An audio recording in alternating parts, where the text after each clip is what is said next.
Moradia é um direito fundamental. O que é o direito fundamental? É aquele direito que a pessoa tem que ter. Ele tem que ter o direito. É muito importante vocês carregarem isso na cabeça de vocês. Que o direito, ele só chega quando você entra em ação. Meu pai, quando migrou da Espanha para cá, ele veio substituir os escravos nas lavouras de café, aqui da região da Mogiana, Ribeirão Preto. E dali eles trabalharam, acho que como escravo, né? Porque pelo que ele contava, eles começavam às 4 da manhã e só paravam na hora que escurecia. Na verdade, desbravando aquele sertão e se tornaram pequenos agricultores, né? Meu pai e minha mãe têm 10 filhos, todos os 10 criados no Cabo da Enxada e todos os 10 nascidos lá no meio da roça, sem nenhuma política pública, sem vacina, sem médico, sem nada. Aí nós migramos para Tupi Paulista, que era uma zona cafeeira na época, e lá trabalhamos lá na roça cerca de 4 anos. De lá que nós migramos aqui para São Paulo em 1963.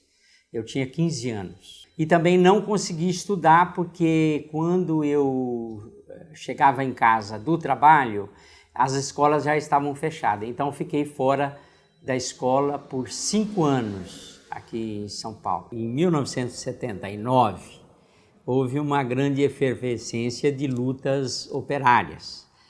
E na região da Moca, nós trabalhávamos as oposições metalúrgicas e se passou a organizar a greve de 79 dos metalúrgicos.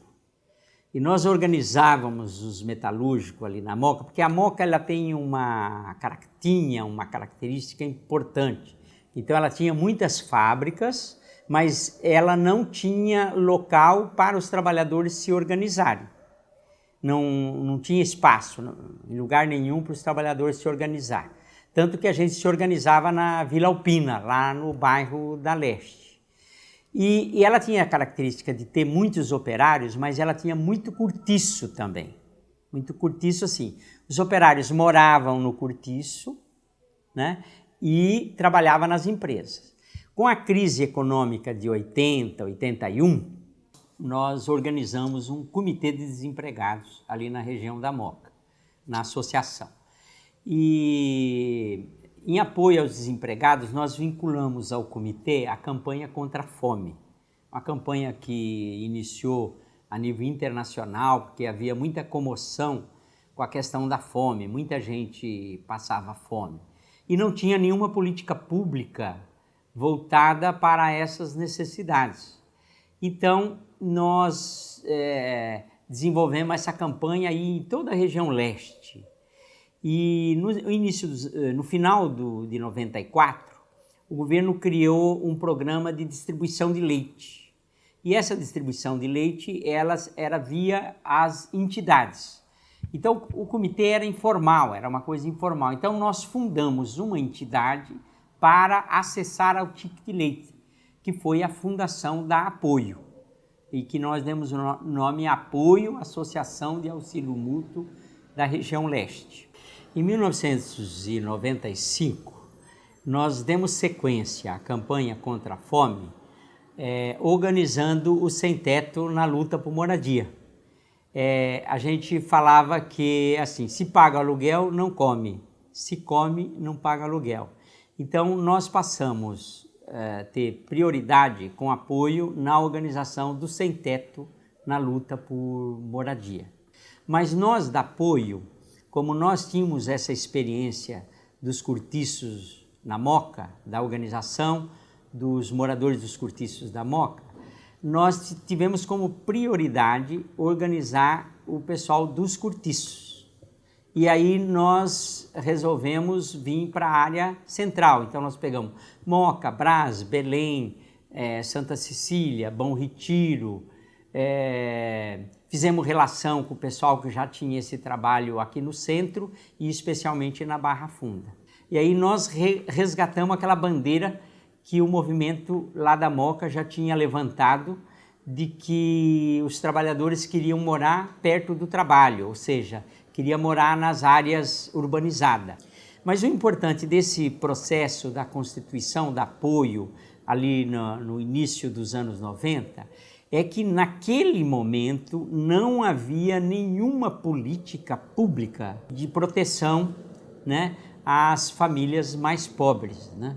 E aí o nosso grupo passou a luta na defesa de políticas públicas, né, especialmente da moradia. O grande desafio da cidade de São Paulo é que ela tem uma desigualdade social acentuada. Metade da população vive em condições precárias na cidade, né?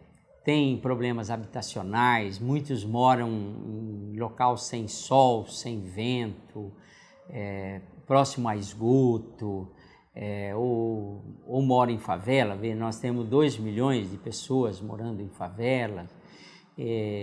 Então, isso é consequência da desigualdade social, porque nós temos uma parte da sociedade, ou seja, muitos ganham pouco e poucos ganham muito. Então, tem um desafio de corrigir essa desigualdade, para que todos tenham a possibilidade de viver razoavelmente bem. Eu conheço o Manuel há mais de 7 anos. O Manuel Del Rio foi uma pessoa muito importante na minha vida, porque eu o conheci numa época da minha vida em que minha mãe estava com câncer acamada, muito debilitada, e eu precisava de ajuda, e ele me ajudou muito, ajudou minha mãe muito. Hoje em dia, o que eu consegui foi através do Manuel, com a ajuda dele, da questão de me ajudar com a questão de emprego, mas o Manuel foi primordial nas nossas vidas, mas eu sou agradecida a ele eternamente. Eu morava na Zona Leste, sem nenhuma perspectiva de vida, morava numa área de risco. Foi quando eu conheci o Dr. Manuel Del Rio, junto com o movimento dele, movimento social. Eu tive a oportunidade de vir estar morando aqui no centro. Hoje, graças ao Dr. Manuel Del Rio, tenho a oportunidade de estar fazendo a faculdade. Meu filho estuda perto de casa também. Eu tenho mais segurança assim, de morar aqui, por ter fácil acesso aos locais de diversão, de trabalho, de tudo para a minha vida. Minha vida mudou muito depois que eu conheci o Dr. Manuel Del Rio. É necessário a organização interna. Parece coisa boba quando se fala da comissão dos sanitários, ou se fala da energia elétrica, ou se fala da limpeza e tal, mas não é. Isso é essencial para que nós possamos ficar aqui dentro. E nós vamos buscar as leis que nos favorecem para a gente não sair daqui. E se nós sairmos daqui, a gente não conquista mais esse prédio. Está claro isso? Eu vejo que a superação do grande desafio da nossa cidade, ela pode ocorrer, vai ocorrer pela educação. Nós falamos que a educação é tudo, né? Então, a construção dos céus dessas escolas, né, seria um grande passo se você tivesse em toda a cidade e que todas as famílias pudessem colocar seus filhos numa escola dessa, né, numa escola completa como essa. Eu vejo que a disponibilização de moradias populares para a população de menor renda, ela traz uma grande contribuição para superar os grandes desafios que nossa cidade enfrenta. Nós falamos em nosso meio de que se a pessoa paga o aluguel, ela não come. Se ela come, não paga aluguel.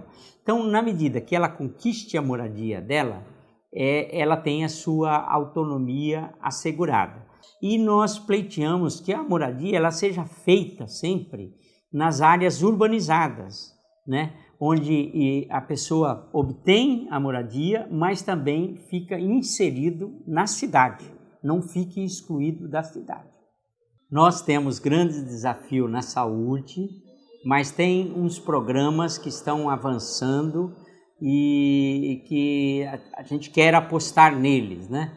Que é o Saúde da Família e agora também o consultório na rua, que é uma equipe de médico que vai aonde a pessoa está. Um aspecto importante da cidade de São Paulo é trabalhar a questão das pessoas que vivem em vulnerabilidade social. Nós temos investido e temos trabalhado aqui já há alguns anos na questão com a população em situação de rua. E para a gente melhorar a nossa cidade, nós precisamos resolver a situação dessa população. Nós defendemos aqui que se evolua o atendimento dessa população em centros integrados de desenvolvimento social. Seriam centros que desenvolvem um conjunto de atividades que vise a dar autonomia para essas pessoas, né? Então, nesses centros você pode trabalhar a educação, a saúde, a moradia, o lazer e a profissionalização para que essas pessoas ganhem autonomia e toquem as suas vidas como qualquer cidadão da nossa cidade. São Paulo pode ser uma cidade que acolha todas as pessoas muito bem, pode ser uma cidade onde as pessoas vivam felizes, assim como o Brasil. Mas o poder público tem que desenvolver essas políticas públicas com os olhos voltados para aqueles que mais precisam.